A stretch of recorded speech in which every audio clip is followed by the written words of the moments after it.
Well, I understand the tardy bell is rang, but that's okay. We're trying to stall a little bit. In the meantime, welcome to our board meeting this evening. The agendas are posted kind of wherever you want to look. You should be able to see one. We are going to deviate just a little bit if we could, please. We'd like to start tonight with the Pledge of Allegiance, and we'll have Connor Wainsgard lead us in that, and we'll go to there.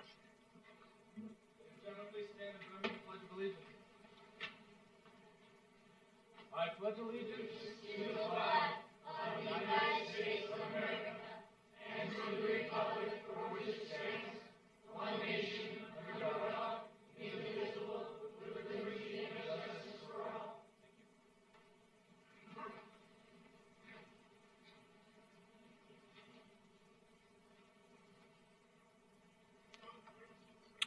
Yeah, Hallie's running a little late. We do not want to miss her. So I think what we'll do, board, if it's all right, is we will go to the consent calendar.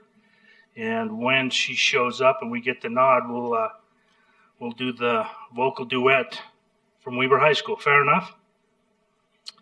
So, board, I'd entertain a motion to accept the consent calendar. So moved by Doug. Second by Paul. Any discussion? All in favor? Aye. Motion carries. Thank you. Well, we will do that because that's going to be exciting. We're going to move on to the first recognition. As it's on the agenda, you'll notice the E+ Team Award by Cami Alexander. Cami, are you?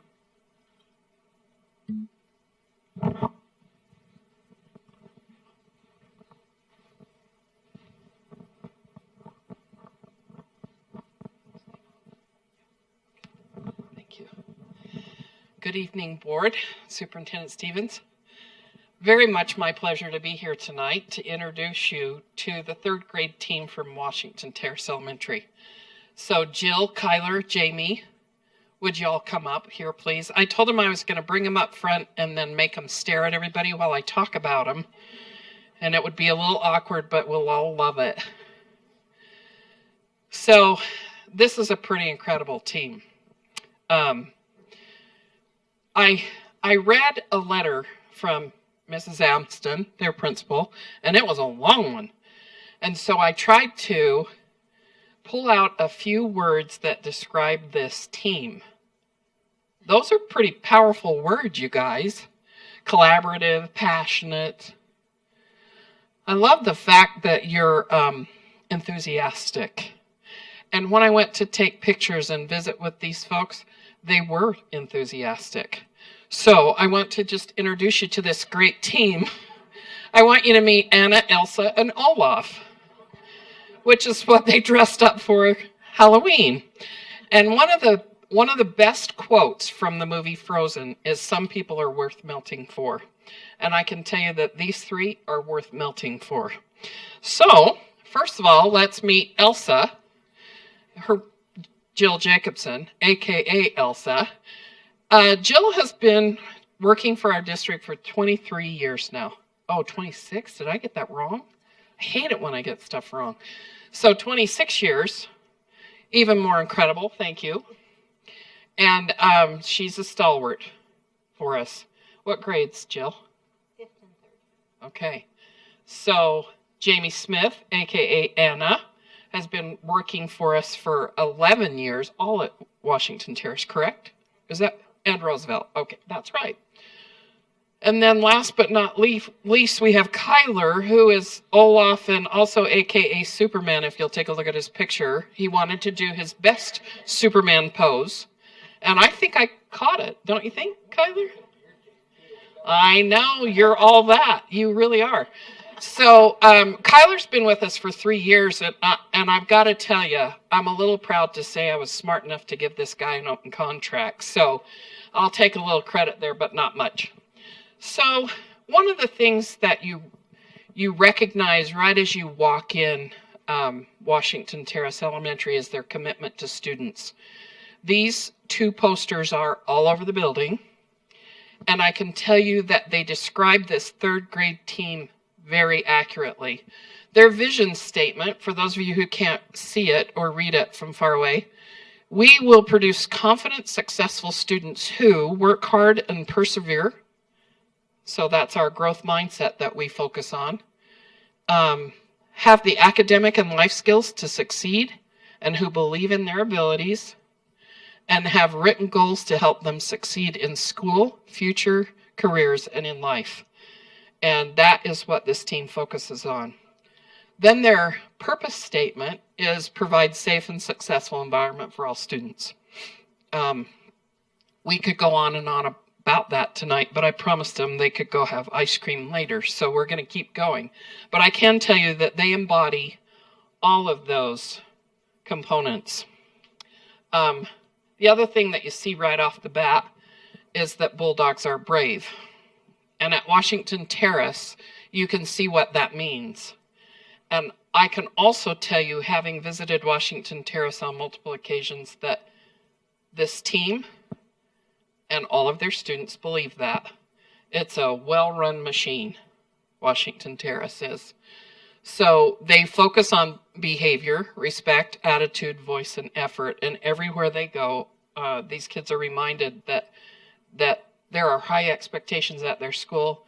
And these teachers, if you saw that in the original slide, have very high expectations for the kids, and they're meeting them.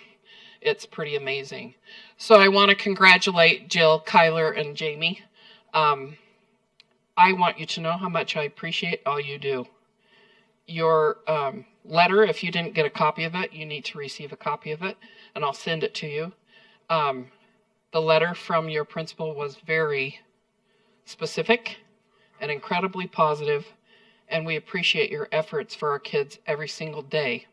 One of my favorite quotes is, the great thing about being a teacher is that it matters. And I said this to them the other day. The hardest thing about being a teacher is that it matters every day. And for these three, it matters every day. So congratulations, and thank you for all you do. Appreciate you guys.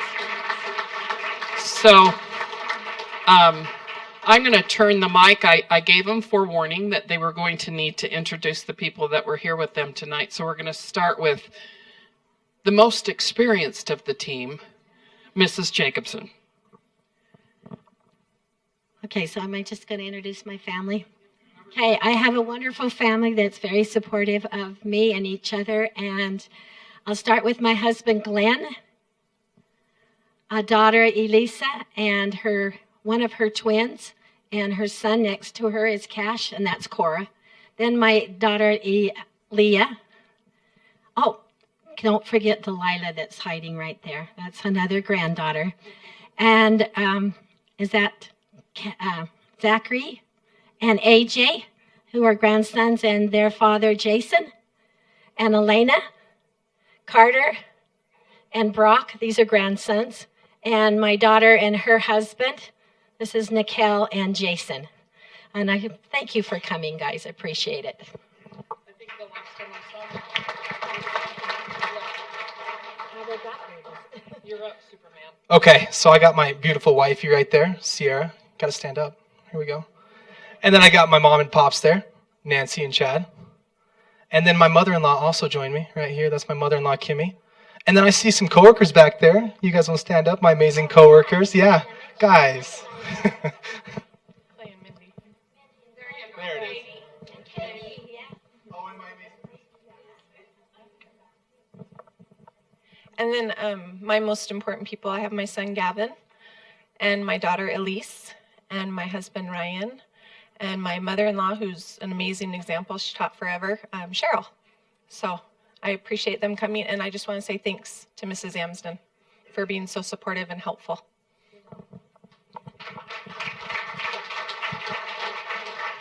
Okay.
Mrs. Amston, please stand up one more time and take a bow. Thank you very much for your letter.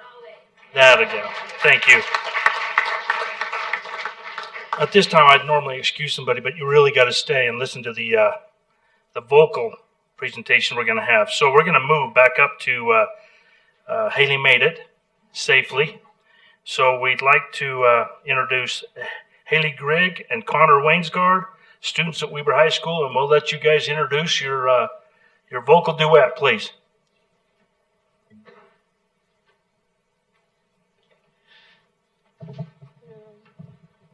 Okay. So yeah, I'm Hallie, and this is Connor, and our accompanist is Kaylee Schoblum, and we will be singing "Someday" from The Hunchback of Notre Dame.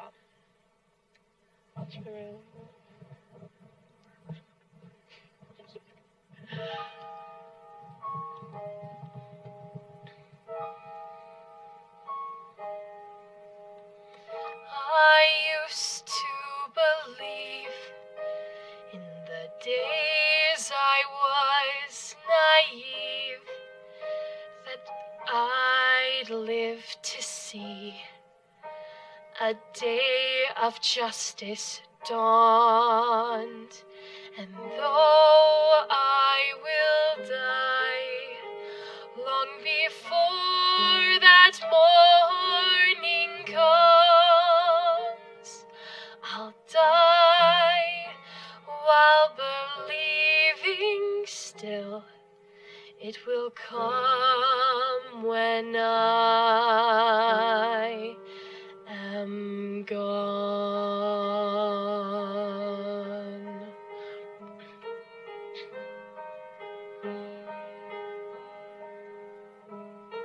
Someday, when we are wiser, when the world's older, when we have learned,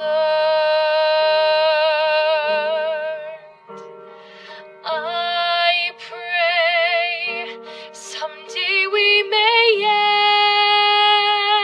live to live and let live. Someday life will be fair.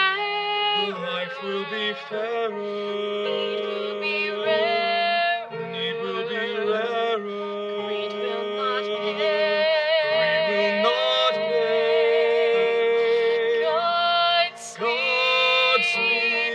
This bright millennium. This bright millennium. Until then, let it come.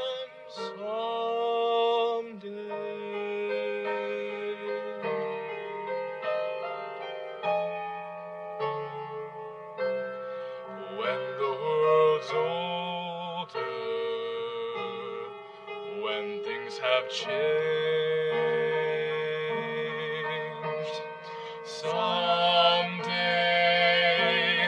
these dreams will all be real. Till then, we'll wish upon the moon. Change will come someday.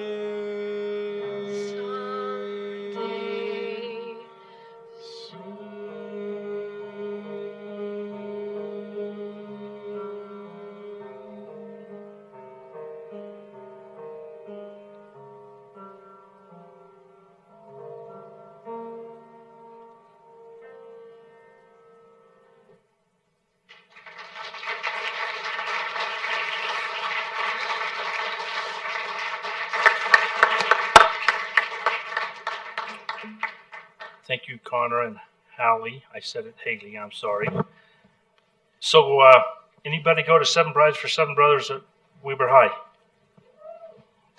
Yeah, I know you did, Connor. Does Connor look familiar? He was the head what's his name? Adam. I would say the last name, but I can't. And Hallie, did you play? Oh, that's awesome. That was a very well done production. Thank you very much. We have very talented kids in our district, as you can tell. Mr. Wardle, take a bow. Thank you for being here with us.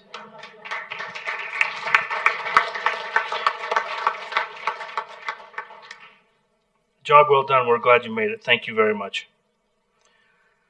We will move on to item B on the presentations. I Love Teaching Award. Mr. Long. Good afternoon, Board, Superintendent Stevens, and wonderful guests. What an honor to be here to recognize one of our great young teachers for the I Love Teaching Award. May I get Ms. Tina Pate to come up, please?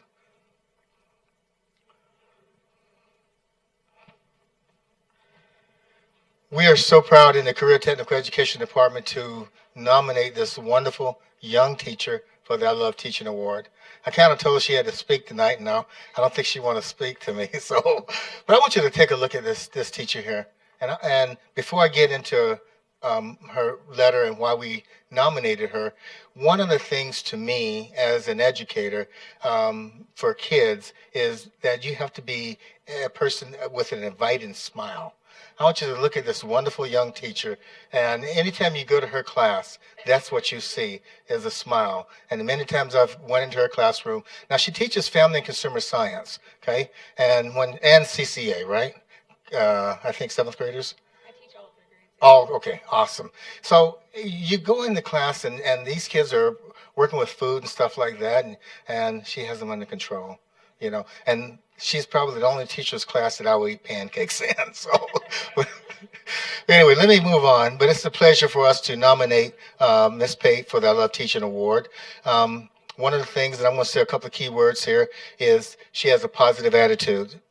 And also, too, she has a love for her subject, which, like I told you, is facts, family and consumer science. But also, too, she has a love for kids. This is a little bit about her. And while that's up, I want to just kind of talk about her. She's in her second year of teaching. I'm going to give you some more keywords. Enthusiastic, innovative, and dedicated to family and consumer science. She's real flexible when you talk about working with kids, but also, too, when you're working with teachers, and she's well respected in the FACS community throughout the state. We were real fortunate and lucky to have snagged her 2 years ago when we did.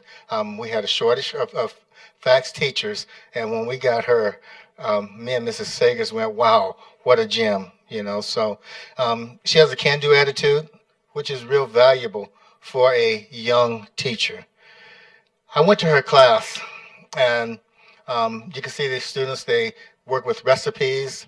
They actually are excited. I mean, when you talk about junior high kids, sometimes junior high kids can be a little squirrely, but they are learning how to do measurement, you know, and they actually learn how to make product.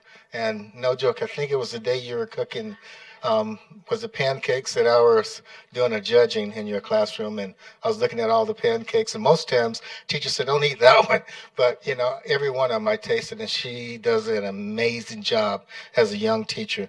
The best way I can describe Mrs. Pate is that each and every day she comes ready to teach. And that's no joke, and that's one quality I think I'd like to see in a young teacher. She's great. Her room is basically expresses her personality, which is a good teacher, and the kids are great. I want to read the last comment in my letter. Mrs. Pate is extremely knowledgeable, always looking for ways to better herself as a teacher, constantly engaging kids in the educational process. She teaches kids to understand. So a couple more comments here from kids is Sage basically said, I like the class and can't wait to take her class next year. And I thought that was a good comment. Here's another comment. She makes class fun. And I think if you look at the smile, you'll see that she can be a fun teacher. She's an amazing and is the best teacher ever. And these are kids, I mean, she's only been teaching 2 years. She's the greatest teacher. We are her favorite class. I'm not sure how you figured that one out. I guess you must have told them I bribed them. No. We connect with her. And Mrs. Pate is a teacher, but she's really human. So I think that smile, and I think the last day, right before the holidays, I was in your classroom, and I was in the hallway, me and your principal, and you were marching these little kids in single file down the hallway. And I was going, wow, they're in control. You're in control. Here's a comment from her principal, and I'm going to read it. Mrs. Pate teaches CCA facts as well as foods at Roy Jr. She's been a wonderful addition to the Roy Junior High faculty. The kids love everything about her class. Tina has a great balance between good classroom management and good teaching, mixed with lots of fun activities and lessons. Mrs. Pate is a great team member and is always willing to help others, whether it is other faculty or staff or students. Ms. Pate is also very organized and very strategic in her organization and teaching. She knows where the students need to be in the curriculum, and she knows how to get them there. Tina has been instrumental in helping change the culture at Roy Junior High School, which is an everyday battle, and most importantly, Tina loves kids. Everything she does shows that Mrs. Pate's love kids. Tina Pate is very deserving of this award, and that's from your principal, who I think is an outstanding leader. And if you can look at this last, I'm not going to read all this, but I think if you can kind of glance through and kind of read this paragraph up here, I think you can see that in this young lady, she is well deserving of the I Love Teaching Award. Board, I present to you Tina Pate for the I Love Teaching Award.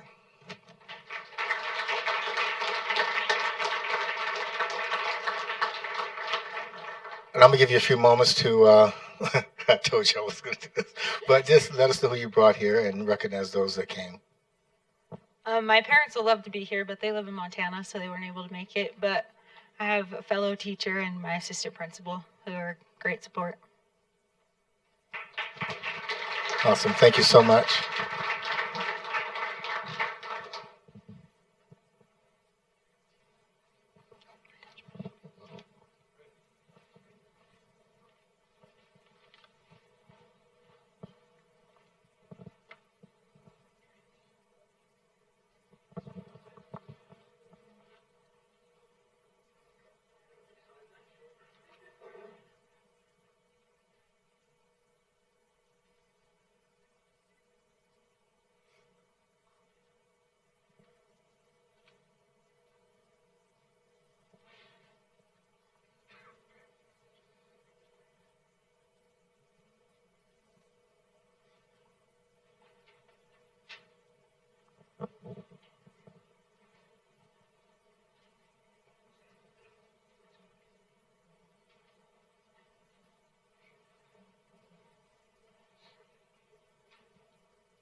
Ms. Hawes, thank you for being here. Let's give them a hand. All of them, thank you. You are welcome to leave if you would like to. However, I'm sorry, Matt, that wasn't very nice, was it? Matt, Project Lead the Way, Elementary Launch Program presented by Matt Patterson, please.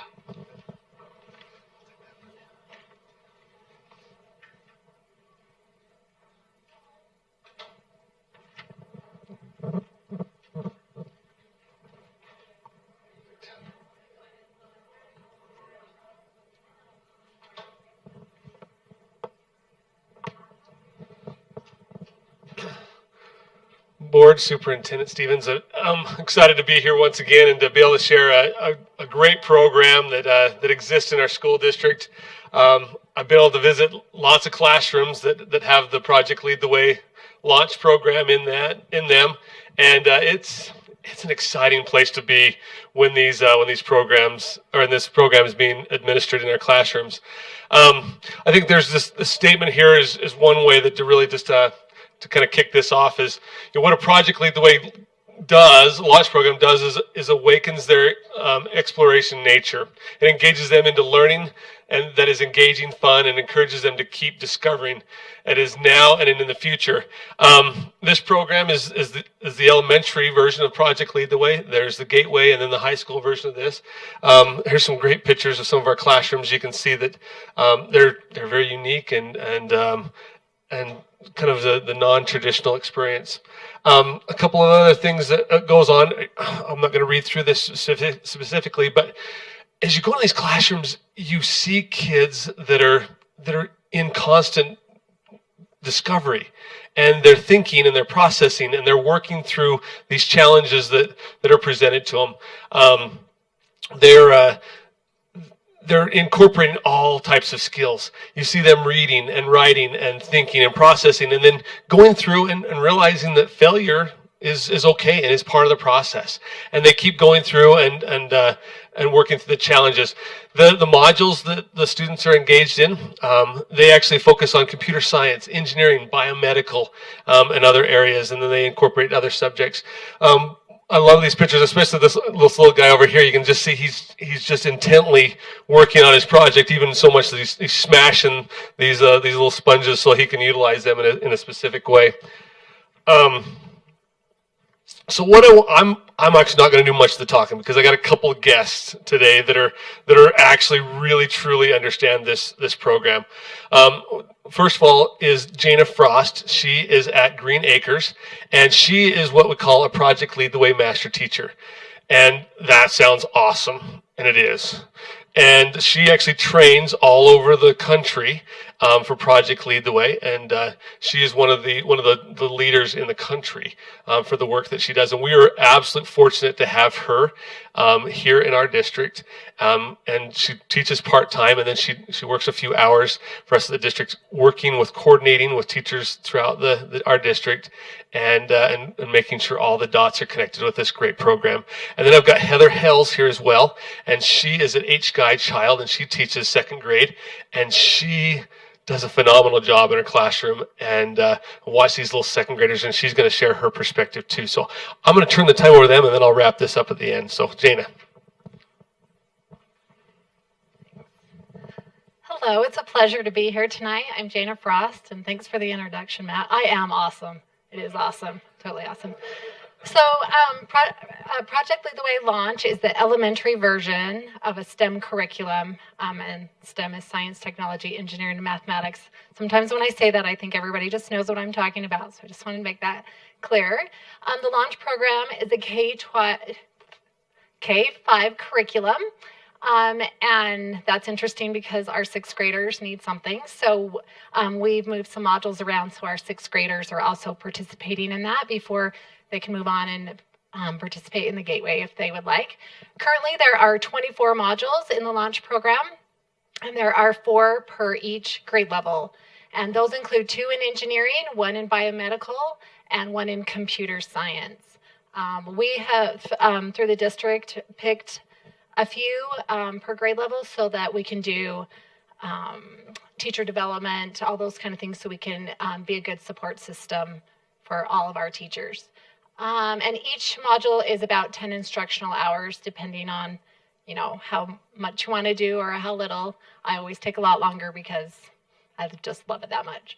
The rest is a lot of words, but it really is making kids engaged in learning, using higher level thinking, problem solving with real world problems, open-ended questions where they are able to come up with their own ideas of how to solve that problem. As long as they fit the criteria and restraints and constraints, then they get the points or whatever. So it's just really teaching them to work collaboratively and persevere through struggles, because they will probably not succeed the first time they try it. And that's one of the things we've had to kind of change how our students think, because they always think they have to get it right the first time, and they don't have to. The All Project Lead the Way curriculum is aligned to the math and language arts standards and also to the next generation science standards as well. So the next, what does it look like in Weber School District? We actually have a K-12 program, and so hopefully we are preparing these young minds to, if they would like to, continue those pathways into the gateway in junior high and also into the high school. Our launch schools, the first year they start, we really have tried to simplify it for them. So every classroom, every grade level does the exact same module so that we can support them in any way that they might need. And then we just kind of differentiate for the upper levels and the lower levels, lower grade levels. In the second year, then they are able to go on to their actual grade level modules. And that's where they get into the biomedical and those other kind of things at that point. And then we have 13 launch schools. I've listed them here, so you're able to see if there's any in your, I think you call it a precinct. Is that what it's called? So if you're interested, they are there. We hope to have more, any community council that is interested in this. We find that it's been great for all students, but it definitely comes from the community and teachers and what is the need at each individual school. All right, so what does that look like in a classroom?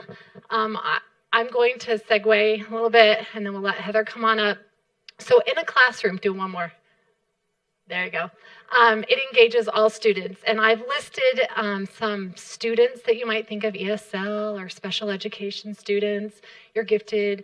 Of course, every classroom has a behavior problem, right? It wouldn't be elementary school if we didn't have behavior problems. And I could tell you a story about each and every one of these subgroups or whatever you want to call them. But the one I want to tell you today is special education.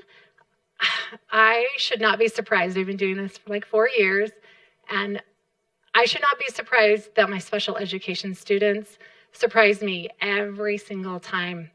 They usually are the best. I don't know how to say that any different than they're able to do it. They're successful, and there's always a comment from another student about, wow, who knew that so-and-so is so good at this, at building or thinking differently. And it's just wonderful as a teacher to have those moments with students that maybe don't always feel so successful at school or academics or whatever it might be. Students learn how to overcome failures, and they work through the design process. And I love the design process because so often you give a student a task or a problem to solve and they just want to start building. And we really try to talk about, what does that look like? What's your plan? Sketch that, draw it, label it, and then build it. And after you build it, then you have to evaluate it. How did you do? And a lot of times they will not be successful. And so the main thing at the end is to be able to explain their thinking and how they would change it for next time, how they could improve their design or their thinking for if they were able to do it another time. The launch curriculum integrates so well with language arts and math. And I wanted to point out it does not replace the science curriculum. And so that's something that teachers, administrators, and everybody has to, understand that science core is still taught in totality as well. And then at the I'm not, I don't think the district is thinking about making every student an engineer or a scientist or a mathematician. That's not what we're all about. Our goal is to have students be critical thinkers, be successful, be problem solvers. And I have found that the Project Lead the Way launch curriculum is an excellent way to reach all students, every grade level, every subcategory you would like to divide them in to be successful. And I'd like to turn the time over to Heather, and she'll tell us more about in the classroom. Yes, thank you for this opportunity. I teach second grade, and I want to share with you just a learning activity that happened with my second graders in December. And so in December, I'm going to have you hit that doodle. Google celebrated 50 years of kids coding languages, if you can believe it's been 50 years. And they did it with this interactive doodle. And this is written with Scratch coding language. Scratch was created at MIT for kids. And through Project Lead the Way, Scratch, our first graders are introduced to a simplified Scratch language. And so by second grade, they're very familiar with this. And my second graders had already undergone our lessons on coding by the time this came out. And so now head back. I'm going to go back to that doodle in just a minute. And you're going to want to go do that because you can interact with it and you'll learn coding. But what I like about Project Lead the Way is it meets the students where they are developmentally. So before we can code on a computer, we start with Rosie's runtime right here on the ground. And I was going to come set this up for you. Thank you, I don't need to. And a student gets to put on dog ears and be Rosie. And we learn how our body moves, and turning left and right is not an easy thing for a second grader. And we learn how we have to do all of these steps one at a time. So we start big physical space with all of us working together to figure this out. We move to a smaller board size game and introduce a loop envelope, and I'm going to talk about that in just a minute. And then by the time we're actually coding on our iPads, we're working in groups of 2. So we go smaller and smaller in our collaboration. Okay, thank you. So getting back to this Google Doodle, I pulled that Google Doodle up on my smart board and we started interacting with it, and the students were just excited. They knew it, they knew what to do. We went through the first introductory levels, which are very simple. And I wanted to get to a more complex level that introduces directional turns and looping. And so a goal in coding is to do a sequence as short as possible. So instead of putting 3 code blocks together that would move me 3 steps forward, I would take 1 step forward and put it in a loop designated to repeat 3 times. And our second graders were familiar with this. They were using envelopes for that looping idea. And so we got into this maze and they decided what to do, and we put it in, and it worked. It took our rabbit around the first part of the maze, and then our rabbit didn't go where it was supposed to, and it didn't turn right, and it didn't work. And so I let that sink in for a minute, and my students, and of course we want them to know we'll try something else. And I said, okay, we'll have to try something else. And then I heard the best word you can hear: wait. They weren't just ready to just try something else. They were ready to think about what was working and what wasn't working. And so I said, do you need some time to talk? And they said, yes. And immediately they were in groups, and they were getting up, and they were moving, and they were counting, and they were moving, and they were looking at it. And after several minutes, they were ready for the computer lab. We hit the computer lab, where now we went from collaboration to independent work, and every single student was working at a computer, silent, didn't want help, didn't want input, doing it on their own. What's great about these lessons, they are already differentiated. So I've got all students coding successfully, but some students are creating those short sequences, using loops and using more complex coding. This is what Project Lead the Way does. We have students who are strengthening their collaboration skills, building independent stamina.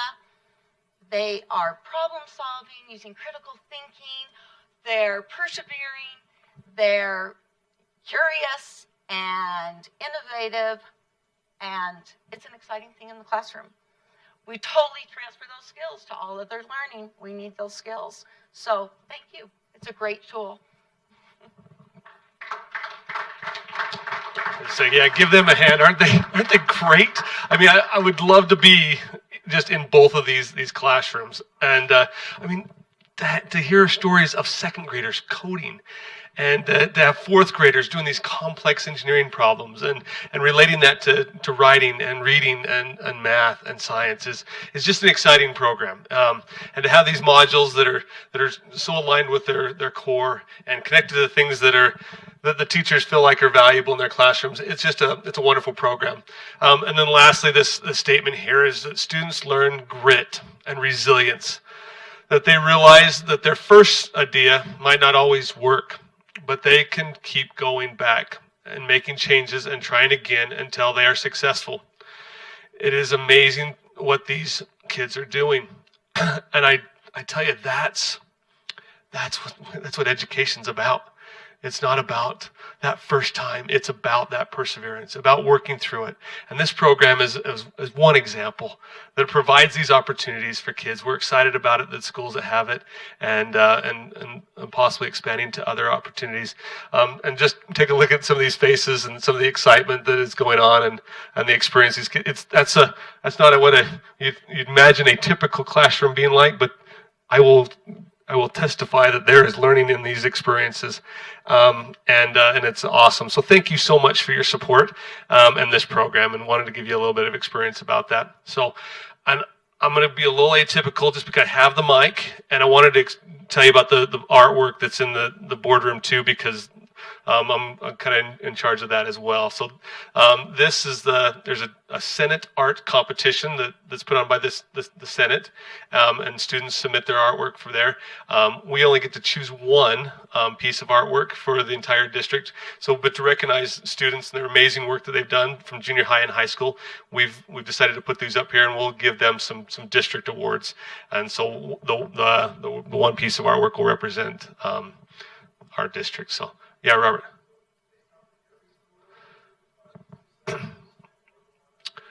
They are from every.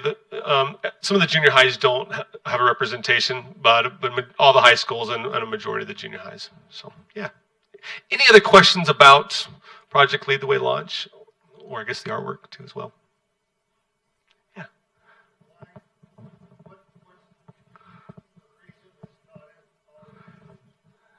Great question. So the Project Lead the Way launch program does come with some cost to purchase the modules and the equipment for that. And so some schools have just elected not to impose that cost, and then to be able to have the right personnel is a key. So a lot of times programs are people, and you need the right people at the right time. So it's been kind of we've let this roll as people are seeing the value and the importance of it, and we get different personnel that's involved. We didn't want to just impose a program that's just not going to maybe work in every situation until they see the importance of that and see the necessity for the program. So we take it a step at a time, and then that allows Jana and I and others to really just get the process going and making feel confident with the process. So great question. Dean, if I could on that also, we've got some elementary schools who are Beverly Taylor Sorensen Fine Arts Schools. They've got a fine arts specialist. They've got a real emphasis there. I think some of the broad goals and objectives of getting kids problem solving, creative thinkers, happens this way. We've got some of our schools that are dual language immersion. So I think it's principals who are also trying to be a little bit strategic in terms of are we trying to be all things to all people? The thing I like is that a growing majority of our elementary schools have a focus, have an emphasis, whether that's a launch STEM program, whether it's a Beverly Taylor Sorensen Fine Arts, whether it's a dual language immersion, and that kind of helps give them an identity. But I don't think we have any one of them that have all three. Yeah. Local. The principal, the community council, and the faculty. Yeah, perfect. Thanks, Jeff. Anything else? I want to thank again my Jana and Heather too. They're great. So thank you for being here.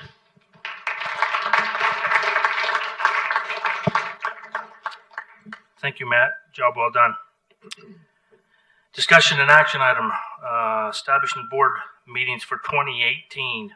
Robert. Thank you, President. As outlined in your packet, every year at this time we calendar our upcoming board meetings for the upcoming year, and typically we held them on the first Wednesday of every month, and so 8 of them are on the first Wednesday of every month. There's an exception of 4.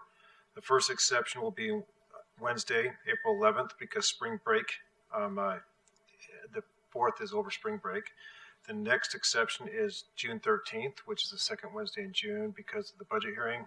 Gives more time to prepare the budget, and it's still well within the deadline that we have to submit a budget. The other exception will be January 9th of next year. So we're advertising for 2019 January because the first Wednesday in January will be over our winter break. And then no regular board meetings will be held in July. And so actually that's 7 of the 7 on the first Wednesday. Now, this doesn't necessarily tie our hands or tie us up because this will be advertised next week, and we've done our due diligence to advertise. But if a change is necessitated or required, we can change it and at any given time and re-advertise. So but this is the first crack at it. Thank you, Robert. Board, you've heard the presentation on the board meetings for the 2018 up to January 2019. I'd entertain a motion to accept. Janice? And second by Mitzi. Any discussion, board? All in favor? Aye. Thank you. That carries. Thank you very much. We've come to the end of our agenda. However, we thank everyone for being here. But I would like to take just a minute and thank Art, Gina, Superintendent, Matt, and all the staff members on this side of the well and those over there that helped with our recent tragedy at Rocky Mountain, where you stepped in without a hesitation and took care of them kids. I have a grandson who was affected by this and was able to help that situation, but a community is up in arms as well as the school. So that's why it makes me extremely proud to not only be the board president, to be a member of this great community and school district where you take care of kids, not only teaching, but in hard times. So thank you very, very much, staff. Thank you for being here tonight and being with us. And I would entertain a motion to, that's what it's called, adjourn the meeting. Paul, seconded by Dean. All in favor? All right, thank you. Be safe and have a great night.